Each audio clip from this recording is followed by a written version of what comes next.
जनवरी 2014 में दो लोग मुरादाबाद के गुरठे गांव में पहुंचे और उनमें से एक की गोद में एक बच्चा था।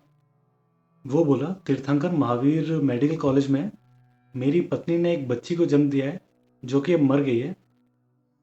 अब इसे दफनाना है और दफनाने के लिए हमें फावड़े की ज़रूरत है और हमें शमशान किधर है ये बता दीजिए और इस बच्ची को हम वहीं पर दफना देंगे। ऐसे दुख में लोग हर तरीके से हेल्प करने का ट्राई करते हैं। वैसा ही वहाँ के लोगों ने भी किया।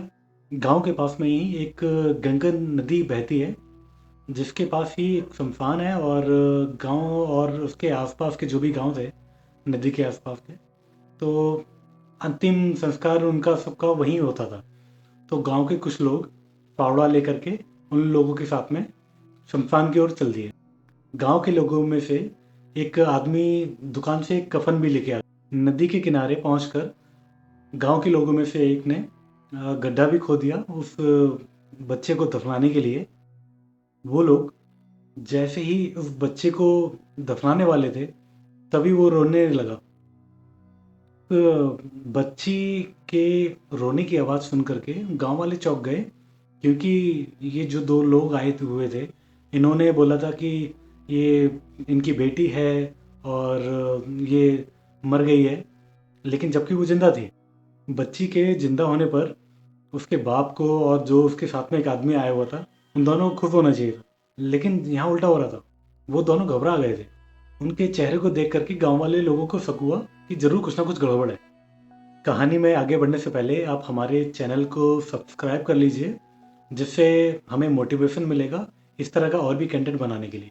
ये मुरादाबाद के बारे में बता दूँ तो मुरादाबाद यूपी वेस्ट में पड़ता है और मुरादाबाद के कुछ लोगों को शायद आप जानते भी होंगे, जैसे प्रियंका गांधी के हस्बैंड रॉबर्ट वाड्रा मुरादाबाद से हैं। इंडियन एक क्रिकेटर, एक रिटायर क्रिकेटर हैं अरुण लाल, वो भी मुरादाबाद से हैं। और एक बहुत ही फेमस शायर हुए हैं मुरादाबाद से जिनका नाम है जिगर मुरादाबादी। तो इनका एक शेर जरूर आपने सुना होगा, ये इश्क नहीं आसा, इतना समझ लीजिए, एक आग का दरिया है और डूब कर जाना है। चलिए हम कहानी में वापस लौटते हैं। गांव वालों ने उन दोनों को पकड़ लिया और हकीकत जानने की कोशिश करने लगे। वो दोनों लोग अपनी बात पर अड़े हुए थे, बार बार यही बोल रहे थे कि जब बच्ची पैदा हुई उसके 2-4 दिनों के बाद ही डॉक्टर ने बोल दिया था कि ये बच्ची डेड हो गई है, तो इसको दफनाने के लिए ही वो लेके आए हैं यहाँ पर। लेकिन गांव वालों को उनकी बात गले से नीचे उतर नहीं रही थी। उनमें से किसी एक गांव वाले ने पुलिस को फ़ोन कर दिया। इन्फॉर्मेशन पा करके पास के ही पगबाड़ा थाने से एसएचओ तेजेंद्र यादव अपने सब इंस्पेक्टर के साथ में शमशान घाट पहुंच जाते हैं। पूछताछ होती है तब एक आदमी अपना नाम राजेश बताता है और दूसरा आदमी अपना नाम दिनेश बताता है। और पूछताछ में ही पता चला राजेश इस बच्ची का पिता है और जो दूसरा आदमी था उसके साथ में वो राजेश यादव का साला है दिनेश। पास में ही तीर्थंकर मेडिकल कॉलेज था, तो पुलिस ने तुरंत उस बच्ची को तीर्थंकर मेडिकल कॉलेज में भर्ती करा दिया जिससे उसकी जान बचाई जा सके। डॉक्टरों ने जब उस बच्ची को देखा तो वो देखकर चौंक गए, क्योंकि ये बच्ची वहीं पर पैदा हुई थी।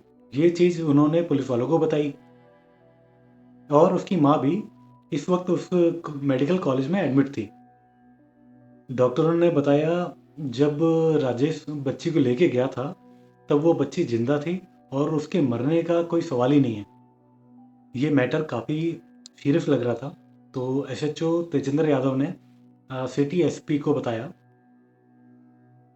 उस वक्त सिटी एसपी महेंद्र यादव थे और उधर डॉक्टरों ने उस बच्ची का इलाज करना स्टार्ट कर दिया। एसपी महेंद्र यादव भी पगवाड़ा थाने में पहुंच गए और उनके सामने ही एसएचओ तेजेंद्र यादव ने राजेश और दिनेश से पूछताछ की और पूछताछ में ही पता चलता है इस बच्ची को जिंदा दफन करने के पीछे की शॉकिंग कहानी। राजेश बेसिकली यूपी के बरेली में एक हाफिजगंज जगह है वहाँ का रहने वाला था और वो मोटर मैकेनिक का काम करता था। उसके पिता राम भरोसे को जब लगा कि राजेश कमाने लायक हो गया है, तो उसने पास के ही कि नवाबगंज में उसकी शादी तय कर दी। राजेश की नवाबगंज में रहने वाले मुक्ता प्रसाद की बेटी सुनीता से शादी हुई। जब आप सिंगल से डबल होते हो तो आपके खर्चे भी बढ़ जाते हैं। वही राजेश के साथ भी हुआ। राजेश के भी खर्चे बढ़ गए शादी के बाद में, इसलिए राजेश कहीं और नौकरी ढूंढने लगा।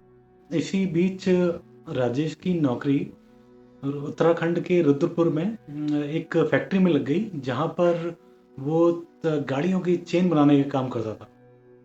कुछ दिनों के बाद में राजेश अपनी वाइफ सुनीता को भी रुद्रपुर ले आया और उनकी लाइफ अच्छी खासी चल रही थी। इसी दौरान उसकी वाइफ सुनीता प्रेग्नेंट भी हुई। इससे राजेश और सुनीता दोनों ही बहुत खुश थे। पहली बार माँ बनने पर एक औरत को कितनी खुशी होती है, इसको सुनीता अच्छे तरह से फील कर पा रही थी। राजेश भी सुनीता की अच्छे से देखभाल कर रहा था। अब सुनीता को प्रेगनेंसी के 7 महीने हो चुके थे और कुछ उसे दिक्कतें भी होने लगी थी। उसने डॉक्टर को दिखाया तो डॉक्टर ने उसको कुछ एहतियात बरतने को बोला। हालांकि वो बरत रहा था, लेकिन उसके बावजूद भी सुनीता को ये लेबर पेन होता है। ये लेबर पेन 7th मंथ में ही हो रहा था और राजेश जिस डॉक्टर से अपनी वाइफ का इलाज करवा रहा था उसके पास जाता है। सुनीता का चेकअप करने के बाद में उस डॉक्टर ने कंडीशन सीरियस बताई, क्योंकि सुनीता का जो बच्चा था केवल 7 मंथ का था और अगर ये 8 मंथ या 8.5 मंथ का होता तो अर्ली डिलीवरी भी कराई जा सकती थी। अब 7th मंथ में काफ़ी रिस्की होता है। वही डॉक्टर ने राजेश को भी बोला, टाइम से 2 महीने पहले डिलीवरी काफ़ी रिस्की था और जो डॉक्टर थे उसने भी मना किया। ऐसी कंडीशन में सुनीता को एक अच्छे हॉस्पिटल या फिर नर्सिंग होम में ले जाना बहुत ज़रूरी था। रुद्रपुर में बहुत सारे हॉस्पिटल थे, बहुत सारे नर्सिंग होम थे, लेकिन वो काफ़ी महंगे थे और राजेश के बजट से बाहर थे। इसलिए राजेश ने अपनी पत्नी सुनीता को मुरादाबाद के तीर्थंकर मेडिकल कॉलेज में भर्ती करा दिया। वहीं 4 जनवरी 2014 को राजेश की वाइफ ने एक बच्ची को जन्म दे दिया। वो बच्ची 7 महीने में ही पैदा हो गई थी, तो इस वजह से काफ़ी कमज़ोर थी। बच्ची को इंक्यूबेटर पर रखना बहुत ज़रूरी था, लेकिन हॉस्पिटल में जितने भी इंक्यूबेटर्स थे उसमें ऑलरेडी पहले से बच्चे थे। ऐसी सिचुएशन में मेडिकल कॉलेज के डायरेक्टर ने राजेश को सजेस्ट किया कि अपनी बच्ची को कहीं और पे लेके जाएं, किसी और हॉस्पिटल में दिखाएं या फिर दिल्ली लेके जाएं, जिससे उसका सही टाइम पर सही इलाज हो सके और उसकी ज़िंदगी बच सके, क्योंकि बच्ची काफ़ी कमज़ोर थी और बिना इंक्यूबेटर के उसकी जान को बहुत खतरा था। हॉस्पिटल के वार्ड में ही बहुत सारे मरीज और भी होते हैं, जिनके साथ में उनके तीमारदार या आप कह लीजिए उनकी देखभाल करने वाले भी होते हैं। तो उन लोगों ने भी उस बच्ची को देखा और राजेश के मुंह पर कह दिया कि ये बच्ची बचेगी नहीं, और अगर ये बच्ची बच भी गई तो ज़िंदगी भर ये अपंग रहेगी। लेकिन राजेश ने उनकी बातों पर कोई ध्यान नहीं। बच्ची की जान बचाने के लिए राजेश उसे मुरादाबाद के एक दूसरे हॉस्पिटल में साई हॉस्पिटल में लेके गया। तब उसके साथ में उसका साला दिनेश भी था। साई हॉस्पिटल वालों ने बच्ची को एडमिट करने से पहले ही बोल दिया कि भाई हमें 10,000 रुपये चाहिए, आपको ये 10,000 रुपये एडमिट करने से पहले ही हमें देने पड़ेंगे, हमें सबमिट करने पड़ेंगे 10,000। राजेश के पास उस टाइम पर इतने रुपए थे नहीं और राजेश ने काफ़ी ट्राई किया, काफ़ी उनसे रिक्वेस्ट की कि बच्ची का वो इलाज करना स्टार्ट कर दे, वो बाद में ये रुपए ला के दे दे। लेकिन हॉस्पिटल के लोगों ने उसकी बात को अनसुना कर दिया। राजेश अपनी बेटी को हर हाल में बचाना चाहता था, तो उसने रुपए का इंतज़ाम करने के लिए अपने रिलेटिव्स को फ़ोन किया, अपने फ्रेंड्स को फ़ोन किया, लेकिन किसी ने उसकी हेल्प नहीं की। सब ने सिर्फ बहाने बना दिए, जिससे भी वो पैसे मांगता कोई ना कोई वो बहाना बना देते। राजेश परेशान हो गया था, उसे समझ में नहीं आ रहा था कि ऐसी कंडीशन में वो करे तो क्या करे। राजेश को कोई हेल्प नहीं मिल रही थी, वो पूरा हताश हो चुका। उसके कानों में अब जो मेडिकल वार्ड में लोगों ने उसे बोला था, वो सब बातें गूंज रही थी कि उसकी बेटी बचेगी नहीं, अगर बच भी गई तो ज़िंदगी भर अपंग रहेगी, बहुत तकलीफ़ें झेलनी पड़ेंगी उसको, और तुम्हें भी, तुम्हारी बीवी को भी, उस बच्चे की वजह से।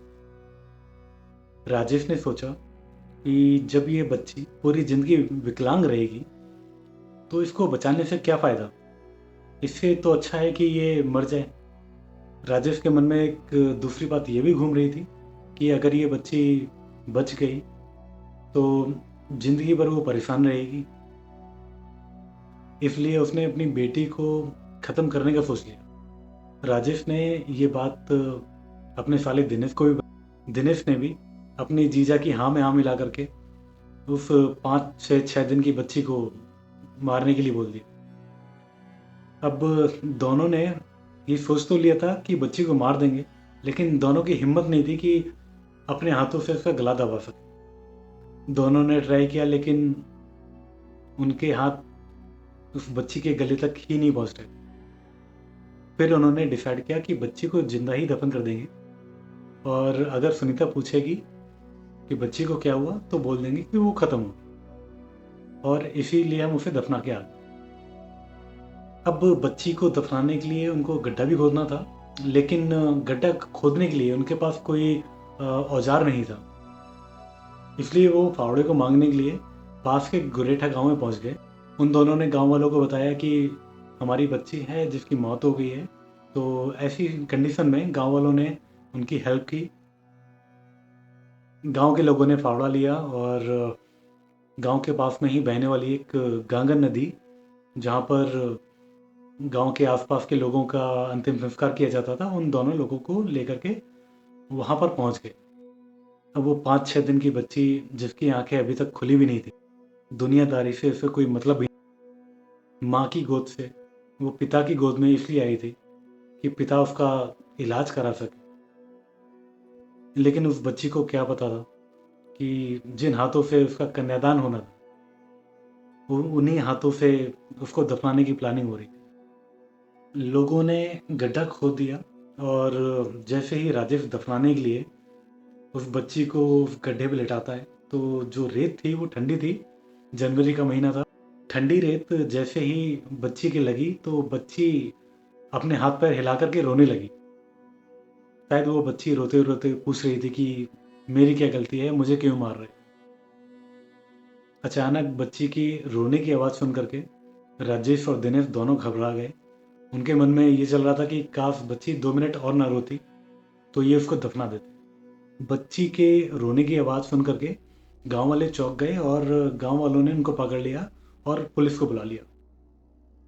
पूछताछ के बाद पुलिस ने उन्हें कोर्ट में पेश किया और बाद में उन्हें जेल भेज दिया गया। पुलिस ने उस बच्ची को महावीर मेडिकल कॉलेज में ही भर्ती कराया। इस बार बच्ची को इनक्यूबेटर मिल गया और उसकी कंडीशन भी धीमे धीमे ठीक होने लगी थी। उधर सुनीता को पता नहीं था कि जिस बच्ची को उसने जन्म दिया था उसकी हत्या की कोशिश हुई थी, और उसकी हत्या की कोशिश करने वाले उसका पति है और उसका साला है, जो कि इस टाइम पर जेल में बंद थे। इलाके के लोगों को जब इस कहानी के बारे में पता चला कि उसके बाप ने ही उसको मारने की कोशिश की है, तो उसकी जान की रखवाली के लिए काफ़ी दुआएं हुई। कई लोगों ने बच्ची के इलाज के लिए हॉस्पिटल में पैसे भी जमा करवाए, काफ़ी उसकी माँ की हेल्प भी की। लेकिन फिर भी 1 वीक के बाद ही उस बच्ची की डेथ हो जाती। वैसे एक बात ये भी है कि राजेश की नीयत कभी अपनी बच्चे की हत्या करने की नहीं थी। वो तो अपनी बच्ची को बचाने के लिए ही मेडिकल कॉलेज लेके आया था, और जब उसे मेडिकल कॉलेज में इनक्यूबेटर नहीं मिला तो मेडिकल कॉलेज के डायरेक्टर के कहने पर ही वो दूसरे हॉस्पिटल्स में गया। वो अपनी बच्ची के इलाज के लिए बहुत सारे हॉस्पिटल्स में घूमा, लेकिन मजबूरी उसकी ये थी कि उसके पास इतना पैसा नहीं था, और जिस भी फ्रेंड, जिस भी रिलेटिव से उसने पैसों की हेल्प मांगी, किसी से उसे हेल्प नहीं मिली, जिस वजह से वो बहुत ज़्यादा डिसअपॉइंट हो गया था, फ्रस्ट्रेट हो गया। कहते हैं माँ का दूसरा रूप मामा होता है। माँ में तो एक माँ है और मामा में दो माँ होते हैं। लेकिन उस टाइम भी दिनेश का दिल नहीं पसीजा, वो भी कंस मामा बन गया था। पिता से यमराज बनने के राजेश के हालात जैसे भी रहे हों, लेकिन इसमें अकेला राजेश ही गिल्टी नहीं है। थोड़ी गलती उनकी भी है, जिसने राजेश की जिन लोगों ने राजेश की उस टाइम पर हेल्प नहीं की। वो इतना मजबूर हो गया था कि उसने अपनी बेटी को मारने के लिए सोच लिया। उसके सारे इमोशंस खत्म हो चुके थे। अपनी जिंदा बेटी को कब्र में रखते हुए भी उसके हाथ नहीं कांपे थे। आपको ये कहानी कैसी लगी आप हमें कमेंट में बताइए और हमारे चैनल को सब्सक्राइब ज़रूर कीजिए। Thank you.